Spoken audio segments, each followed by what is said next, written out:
concerning Sarah, say she is the sister of Abel. See, so what is that, y'all? So he's getting riches and the Lord is blessing lives. Is this what the scripture is teaching us? Or is there a deeper meaning there? Exactly.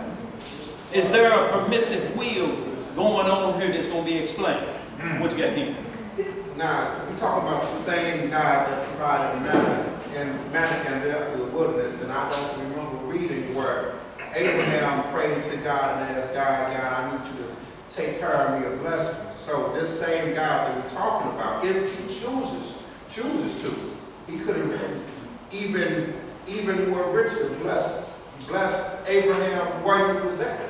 Of course, like you told Elijah, go by the river, let them have birds bring you food. Right, because God always provides a way. For sure, but check this out. The problem is that, like, Abraham lying ain't considered a sin right here. Right. That's where the brother going. He's like, there must be some type of permissive will. Even though the Lord say no lying, there's certain situations that come up to where, like brother is playing right here, he spared his whole household, his wife, and all that because he had to tell him, look, just tell me my sister. God is not here. Right. So we're going to play it like this. He was looking down the line and was like, look, let's play it like this. We all did. Right. He was with. So look, and it ain't like he was lusting just to go into Egypt because he heard that they give a 2-for-1 at the restaurant. It was a previous family. Y'all understand? So y'all really are saying the same thing about if you forced to work on the Sabbath when hunger set in. The Sabbath was made for man. You got to understand. Food don't come with you standing back unless you put yourself in a position to be cast out like that, y'all. So these are the examples of permissive will when you in the lion's den. This the lion's den, y'all. This nation don't care nothing about the Sabbath day. You know why? Because what they start off with on Friday. Thank what? God's right. And what does that mean behind that? What do you do after that? When you hold up. Where we go?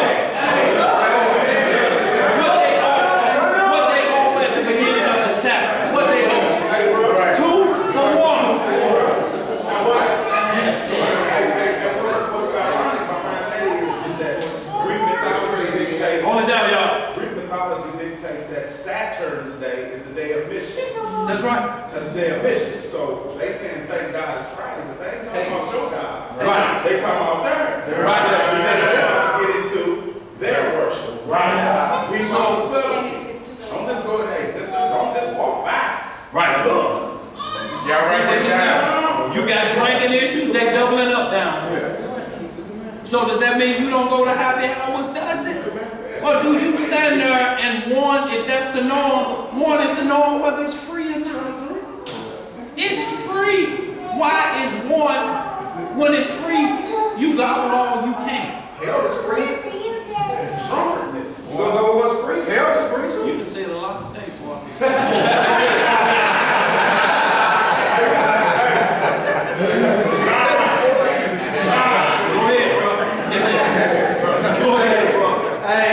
Y'all write down Proverbs 22:3. That's going over what we pulled earlier. A prudent man perceives the evil and hides himself, but the simple pass on and are punished. That's Proverbs 7 as well too. And y'all, we just gonna hit a few more, y'all. We got about 10 more minutes, y'all. We just want to hit these last few, y'all, so y'all can see and understand and be able to explain, y'all, because the naysayer, what they are going to bring to you are these type of scriptures to make you see if you truly understand the law of God and why things happen and people, or like they say, get away with certain things because they're going to ask you this. Hold on. Now you tell me, because I like to do this with another man, is any different than what Abraham did? Way different. Well, you're going to have to explain it. You're going to have to explain it because of what the law says thou shalt not do. Yeah, that's good. And then they would have to find some permissive will where he allowed two men to do that. And it ain't going to be there. It ain't going to never be there. Verse 7. Hold on, what you got, Justin? I was listening to a show and it was like Daniel versus Israelites. He tried to say that Daniel, not Daniel, they had a love that surpasses a woman. And every woman in here say that about us. You got Your boy, he like this my boy.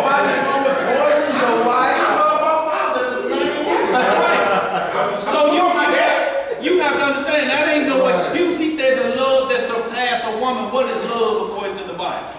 That's the first thing we have to get understand. What is love? Hold on, what is the love? He loved him, the commandment-wise, more than a man loves his woman. Why? Because a friend will lay down his life for his friend. See, Jonathan laid down his life for David because his father wanted to kill his best friend. That's right. That's it. And not only that, if he did it, he know, guess what? Jonathan, I got to die because of my father's sin. You think the Philistine killed Jonathan because he did anything wrong? No. Jonathan had to take the dirt down because of his dad. That's right. He won't be judged by him. He'll be judged about him and David, how well they got along, but he won't be judged by what his father did, turned his back on the Most High. But just like kings have to go the way David's sons had to do the same thing.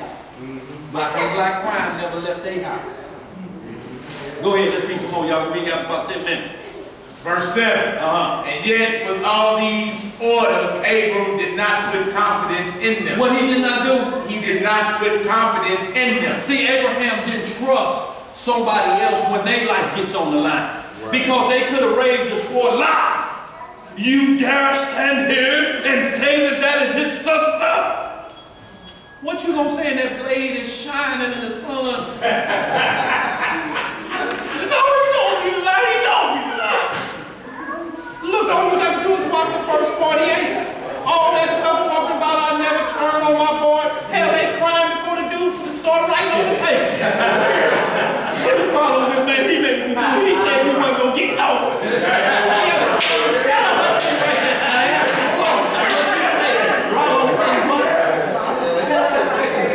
Go ahead. Where we at, man?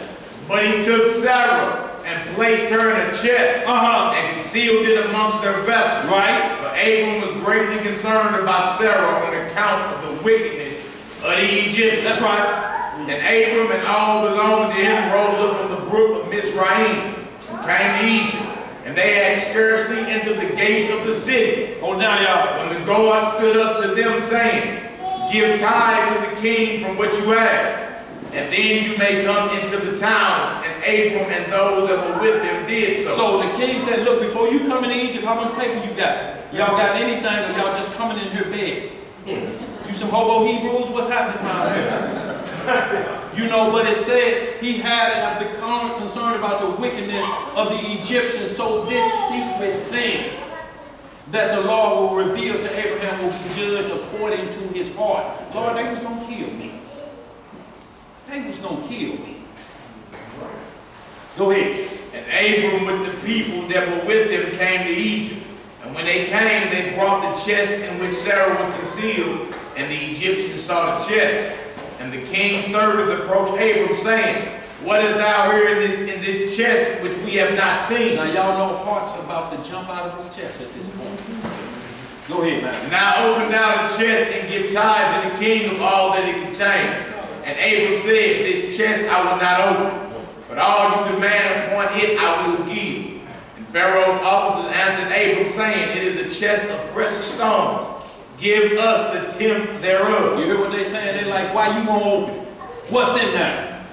No, what you trying to hide? We get a piece of everything. It's like the king of New York. If a nickel bag sold, I won't eat. That's right. You got sharp for everybody. Right. Go ahead. Go ahead, bro. Verse 12. What it say? Abram said, All that you desire I will give, but you must not open the chest. Right. And the king's officers pressed Abram, and they reached the chest and opened it with force.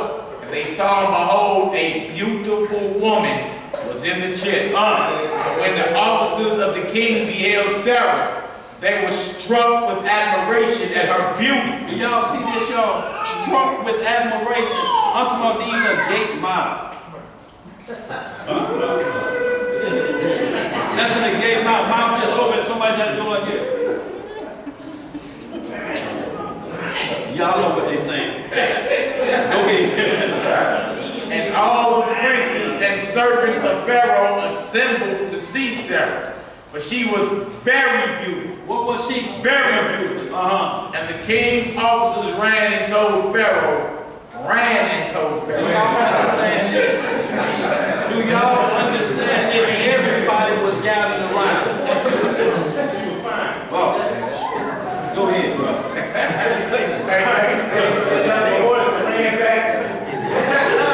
Hey, good dog.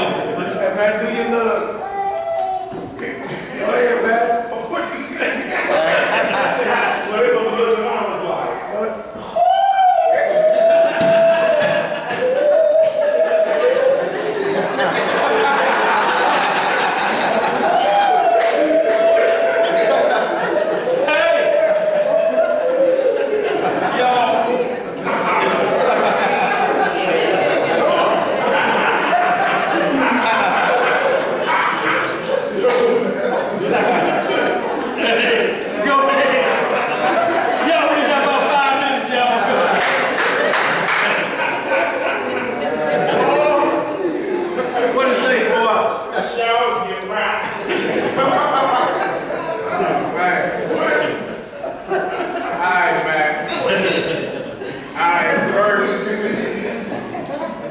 Verse 15. What it say?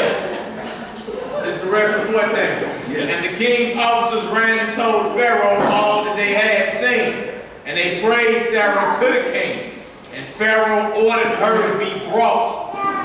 And the women came before the king. And the woman came before the king. Right. And Pharaoh beheld Sarah, and she pleased him exceedingly. And he was struck with her beauty. What was he? Struck with her beauty. Right. And the king rejoiced greatly on her account, and made presents to those who brought him the tidings concerning her. Do y'all understand the level of this? Wait a minute. Look, what y'all give him everything he asked for. Everything I said. Look, just like Pharaoh, and like Esther was, just like Pharaoh with Philip's wife, that danced for him. He gave half of the kingdom. Sure did. Dance for him. Right. Go ahead. Y'all, let's just finish this up, y'all. We got 2 more scripts, and y'all, we're going to be out of here. Go ahead, finish that up, man. Y'all, we're going to write down the rest of them, y'all. Go ahead, bro. All right, verse 15. And I'll read it. Yeah, verse 16. And the woman was being brought to Pharaoh's house. And Abram grieved on account of his wife. Right. And he prayed to the Lord. What did he do? Prayed to the Lord. Right. To deliver her from the hands of Pharaoh. So what is he doing at this point? If he praying to the Lord? Correcting what?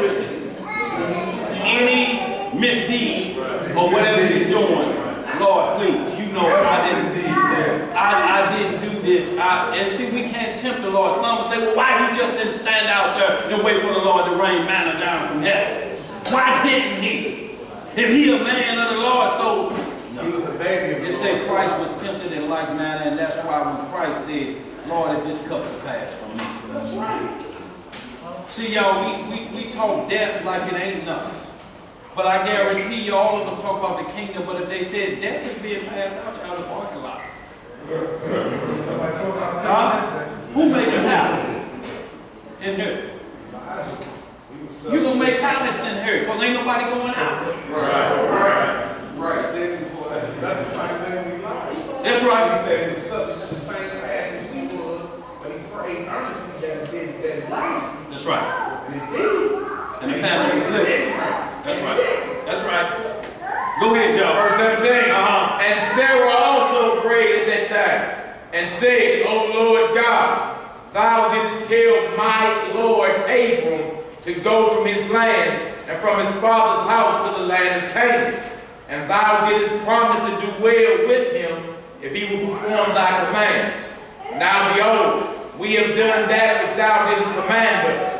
And we left our land and our families. Hold the shorties down back there, y'all. And we went to a strange land and to a people whom we have not known before. So right here, who comes in and they haven't been divided? Do y'all understand one flesh now?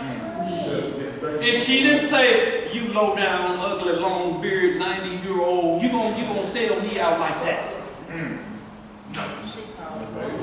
What she do? See, she knew what the deal was. She knew she wasn't being prostituted. She knew about this wicked place, and she knew what the Lord had done. She called back on, Lord, well, what's up, Lord? You told him to leave. Is this the deal? Right. This is what we get out of this. She followed his command. But she wasn't like Job's wife. Man, pray to God and die. Hell, I'm tired of this suffering. You sores on you? She told him to curse God. Curse God and die. So what would happen after that? Curse it. He said, thou speak as a foolish woman. Go ahead, where we at? Verse 18. What to say, y'all? We ain't got long. 4 minutes and 30 seconds. Go ahead. Verse 18. And we came to this land to avoid the famine. And this evil accident has befallen me. Now therefore, O Lord God, deliver us and save us from the hand of this oppressor, and do well with me for the sake of thy mercy. For the sake of thy what? Mercy. See, it has to be mercy at this point, because he could have just said no. I'm looking for faith. Now wait a minute. Was this before or after Isaac was put on the altar? Before. Okay, so this is a faith building for the greater thing that's coming. I'm going to ask for your son next. Let's get some more. What we at? Verse 19. What it say? And the Lord hearkened to the voice of Sarah. What he do? And the Lord hearkened to the voice of Sarah. Right. And the Lord sent an angel to deliver Sarah from the power of Pharaoh. And the king came and sat before Sarah. And behold, an angel of the Lord was standing over them. Right. And he appeared to Sarah and said to her, do not fear, for the Lord has heard thy prayer. What did you hear? Thy prayer. See, y'all, at this point, Sarah wasn't concerned about what Abraham did. She looked like, look, my husband called up. He called up. And her prayer was heard because she was a boy. That's right. That's a very profound point right there. Her prayer was heard because she was a daughter. She didn't go out of the daughter and pray to God. She prayed in the daughter. Hold on, you tricked. She didn't say, hey, you know what? You're a sucker. I'm going to go to the Lord. And he going to work it out. You see. Right. She was like, dang. All right, I'm going to do what you said, Abraham. Well, she's calling the Lord, too. And then she got blessed because she was in order. That's right. She followed what her head said regardless. And not only that, but the deal was, the righteous thing about Abraham, she knew where he was at. She knew what he was ordered. And when she said, look, Lord, you brought him out. Please save us from this. That's right. With your mercy. So she's not saying because we came out. She's saying, yeah, we came out, but it's still your mercy. Because right now, rightfully, we could be done. And we're going to see the next verse, what she said. That's right. So this may trip some things up again. What you got? Is this following with all things lawful for me? All things are not expedient. All things are not expedient? Yeah. Y'all, sometimes it takes, and what brought me, he's speaking of that Ephesians, where all things are lawful, but all things are not expedient, when situations where a lot of times you don't understand why the thing is happening just yet, but you will find out later on, like your mom, I know that's why you was putting that hot wheel track on me. I didn't understand it, but I understand it perfectly now. Now I can relate this. What you say? Oh, yeah, that hot wheel track. Go ahead, bro. Verse 21. What it say? And the king approached Sarah and said to her, what is that man to thee who brought thee hither? And she said, he is my brother. Now wait a minute here. Did she just ask the Lord for mercy? Come on.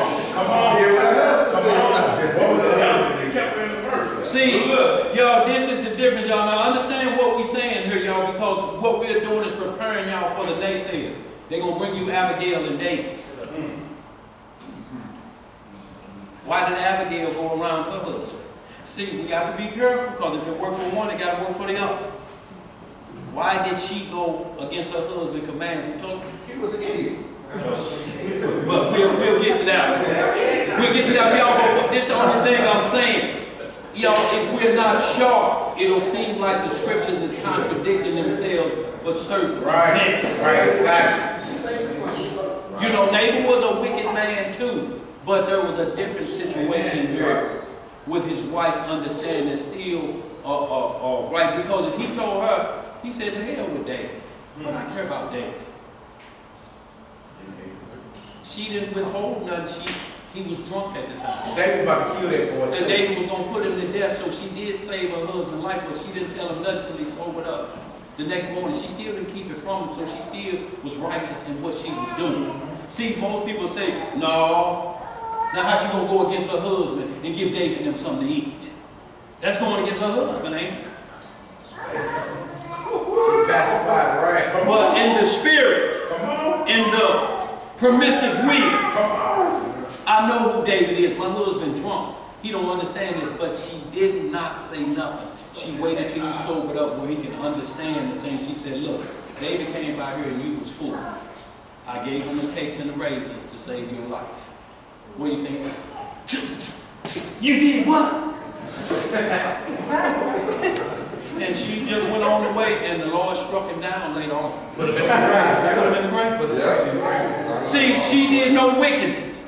Even though there's a line you can't cross on that side, you can't agree to wickedness under no circumstances. So y'all, just because of that, when we talk about what Brit talked about that when she was in order, she listened to us, she knew the whole deal. It was up front. Why are we going into this lane? He had already told her, baby, he beheld her with a hungry belly. You fine as gold hair. You fine, baby. They gonna want you. So she knew, baby. So y'all, when we read into this, we understand the Most High's will, because he don't tempt us with evil. He try us. Like James said, he don't never tempt us with evil. Go ahead, man. Finish this out. We got it in 4 minutes. Verse 22. What's that? The king said, it is incumbent upon us to make him great, to elevate him, and to do unto him all the good which thou shalt command us. And at that time the king sent to Abram silver and gold and precious stones in abundance, together with cattle, men servants, and maid servants. And the king ordered Abram to be brought, and he sat in the court of the king's house. And the king greatly exalted Abram on that night. And the king approached to speak to Sarah, and he reached out his hand to touch her. When the angel smote him heavily, and he was terrified, and he refrained from reaching to her. See what he did, y'all? He refrained. He gonna put his hand out there to get him a feel. And that hand withered up like this, and he snatched it back. He like,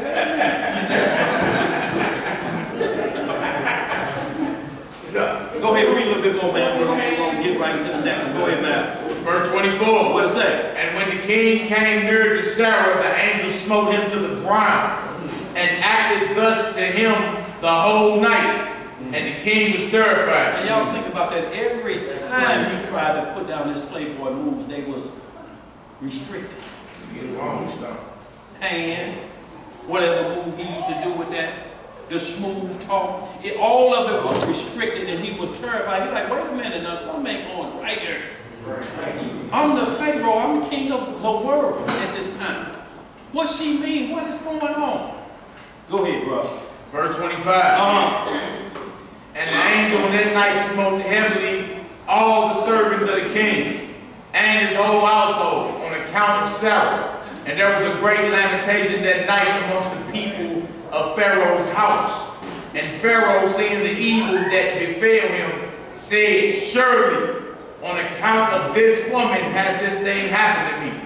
And he removed himself at some distance from her and spoke pleasing words to her. And the king said to Sarah, tell me, I pray thee, concerning the man with whom thou came here.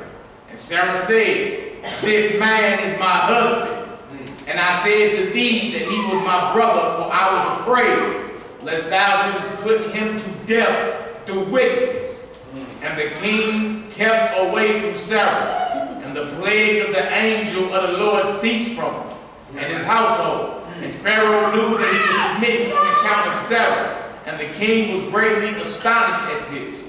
And in the morning the king called for Abram and said to him, what is this thou hast done to me? See, right here, Sarah told the truth, but still saving Abraham, but it was the Lord had already showed. I got your back, Sarah. Don't tell him the truth now. The same way with Abigail when Nabal sobered up. Don't tell him the truth of what happened. It can't be no secrets with the Lord. No secrets like that from your better half and y'all one flesh. It can't be no secrets like that. So y'all, that's why we have to truly understand what the Lord is saying here. She was one with Abraham down to the end, and when she knew the Lord protecting her, she told him, she said, look, because he asked her flat out, who is this man? You know, he's my brother. And he's like, hey, well, I kind of figured that already with the way my body feeling now. Go ahead, brother. Why didst thou say she is my sister? Owing to which I took her unto me for a wife. And this heavy plague is therefore come upon me and my household. Right. Now therefore, here is your wife. Take her and go from our land, lest we all die on her account. And Pharaoh took more cattle, men servants and maid servants, and silver and gold to give to Abram. And he returned unto him Sarah's wife. And the king took a maiden whom he begot by his concubines, and he gave her to Sarah for a handmaid. That's Hagar. Right. And the king said to his daughter, it is better for thee, my daughter, to be a handmaid in this man's house than to be mistress in my house, after we have beheld the evil that befell us on account of this woman. See, and he said then to be a mistress in my house. So once again, the mistress is not the side chick. The mistress was the wife. See, but society say the mistress is the side chick. You with your mistress, the mistress, just when we read in Genesis 12. Hagar was the king's daughter as well, right? Was Hagar the king's daughter? Hagar was the king's Verse 31 again. And the king took a maiden whom he begot By his concubine. by his concubine. Absolutely. And he gave her to Sarah for a handmaid. Right. So, and he said to the king, his daughter, read that up. 32. And the king said to his daughter, Right. it is better for thee, my daughter, Right. to be a handmaid in this man's house than to be mistress in my house. Because in his household, she would have been married to somebody else. So she would have been still a first wife in his household. Because when you talk about Jacob's household, 70 servants, that was still part of his household. It said better that she be there than right here because of the blessing of the Lord. They would saved our life. This whole kingdom would be destroyed right now. So take her home. It's better that way than for her to be a mistress in my house or in my kingdom. Go ahead, because you couldn't marry his own daughter. Isn't that almost in many ways like the Exodus of Egypt when it was the many people of Israel? Because the only main difference is that this Pharaoh's heart was not hard, and he didn't lose his son. He gave it. He gave his daughter, but he sent him away with riches. He acknowledged God and said, now y'all go be blessed, because I don't want the wrath that's going to come behind if I mess with you. Right. Verse 33. Right. And Abram arose, and he and all belonging to him went away from Egypt. And Pharaoh ordered some of his men to accompany him, and all that went with him. And Abram returned to the land of Canaan, to the place where he had made the altar, where he had first pitched his tent. And Lot, the son of Haran, Abram's brother, had a heavy stock of cattle, flocks, and herds, and tents. For the Lord was bountiful to them on account of Abram. So we can hold right there so y'all see that the Lord showed his permissive will for one subject. And what was the whole permissive will? What was it? What got accomplished? Food. Huh? Get food. Came away with the riches. Not only that means that could be something else. What was the underlying mission here? Who came to understand who God was? Who was it? That was the whole scenario. That was the whole thing to bring others of the other nations into the fold. What's up, y'all? Okay. All right. So that was the whole thing, y'all, to bring Pharaoh into the fold of the Most High through his servant Abraham. Because he said, I know about y'all God. What y'all laughing